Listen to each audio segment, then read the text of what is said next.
David. Like he's mentioned, my name is Kodiwo Antony Bernard, and I'm one of the members of Cohort 1, 2024. And probably before I talk about my experience with the Regulatory Affairs course, how did I come about to take the course? I've made it, I've purposed in my life that every year I have to take, I do something that is called a mission statement, a personal mission statement. So my birthday is on November of 10th, so when it gets to November of every year, I revise my personal mission statement to see what I've achieved for the year, and then set what I'm going to achieve for the following year. So I always purpose to take at least 5 courses that are relevant to the things that I do every year. So this January, I was just wondering, I've been in the regulatory affairs space for a few years now. And then I saw the advert from APN and I was asking myself, is it still relevant for me? But I challenged myself that any opportunity you get to learn, you'll always learn something new. You never know it all, okay? So I looked at that opportunity and I said, I'm going in and I want to learn something new that I don't know about regulatory affairs. And indeed, I've learned a lot during the course.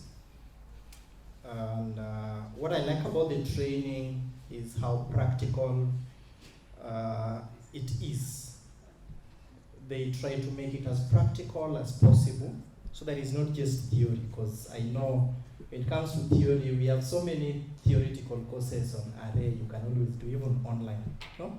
You can always check out the ICH guidelines and where they came from, how they came about, and know all of them. But then the practical experience, you are in a space, a network where you can ask questions that I've struggled with this. How can I go about this in my daily work? And you work with people who actually can give you answers and you can discuss. We do case studies, and the case studies really make you think. Like the case study we did in our cohort was one unique one that allowed me to actually understand something that I'd been ignoring. That solutions to the challenges we face in regulatory affairs, the places where we work, it's not like the challenge you face always has one solution, because often we spend time looking for that one perfect solution, okay?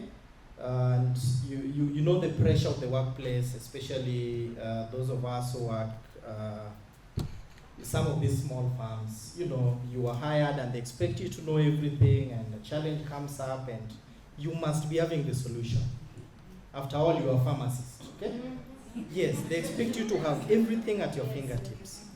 But then you realize that there is no one perfect solution that fits all these problems. So the case studies actually allow you to explore a variety of solutions and how all these can actually lead to the answer of what you're looking for.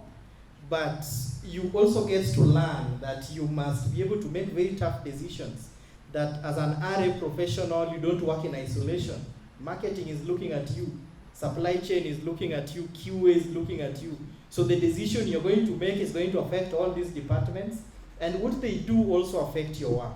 So how can you work closely with them? How can you make decisions that are aligned to the marketing plans and everything?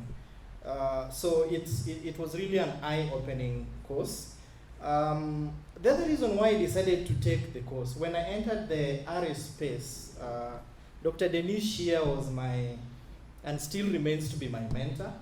I remember I entered the space and I was very green. In fact, when I went for my interview, it's a miracle that they accepted me.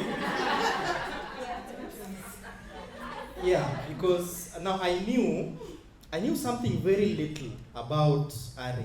I remember in campus at some point, there's a day, I think it was Dr. Gashoki or someone, had called us to PPB. That was me and Dr. Shelan Ogada, to go and help him arrange some files of the dossiers. So that was the first time I ever interacted with the dossier. So because he wanted us to arrange it in a specific way, to ensure that each dossier in each file it was arranged in a specific way, and those that were missing some documents, you put aside. So I had a bit of a rough idea, and that is the idea that I went with to the interview. And of course I had an idea that there's a portal somewhere, I'd never interacted with it. And I remember one of the directors that was interviewing me told me that, my friend, your knowledge on regulatory affairs is very scanty.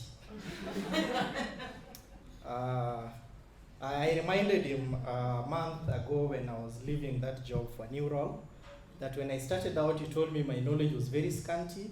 Today I'm leaving, and I know I'm leaving having learned a lot, and I'm leaving behind a lot of work that I've done. And he recognized that indeed for the years that I've been there, a lot had changed, but this would have not happened if I didn't have the networks. If I didn't have people to call and just ask, I'm stuck, how do I go about this? I remember I used to disturb Dr. Dinesh a lot, import permit. Now, sasa nangangana na Ken Trade. Are these even related to regulatory? Then you go to the portal. At some point, I was looking for an API that was not, for an excipient that was not there. Then I'm struggling. I look for all other alternative names of this excipient, and they are not appearing. And at that time, you're wondering what's going on. And then you call Dr. Dinesh, and he gives you a simple solution on how to get the API added to the drop-down. So the networks play a very important role. So for me, this course, I was using it just to expand my networks, expand my knowledge, get to interact with other people in this space and even in other spaces, and get to learn. So, and I'm really glad, Amina, right? That was the name. Yeah, I'm really glad that you are here. You are taking the challenge early enough, and trust me, in this space, you have a lot of people you can learn a lot from. Some of us took the initiative to learn once we landed the job and realized we can't move. You need someone to now guide you. But you're taking an initiative to learn much earlier. So the learning becomes a bit softer for you.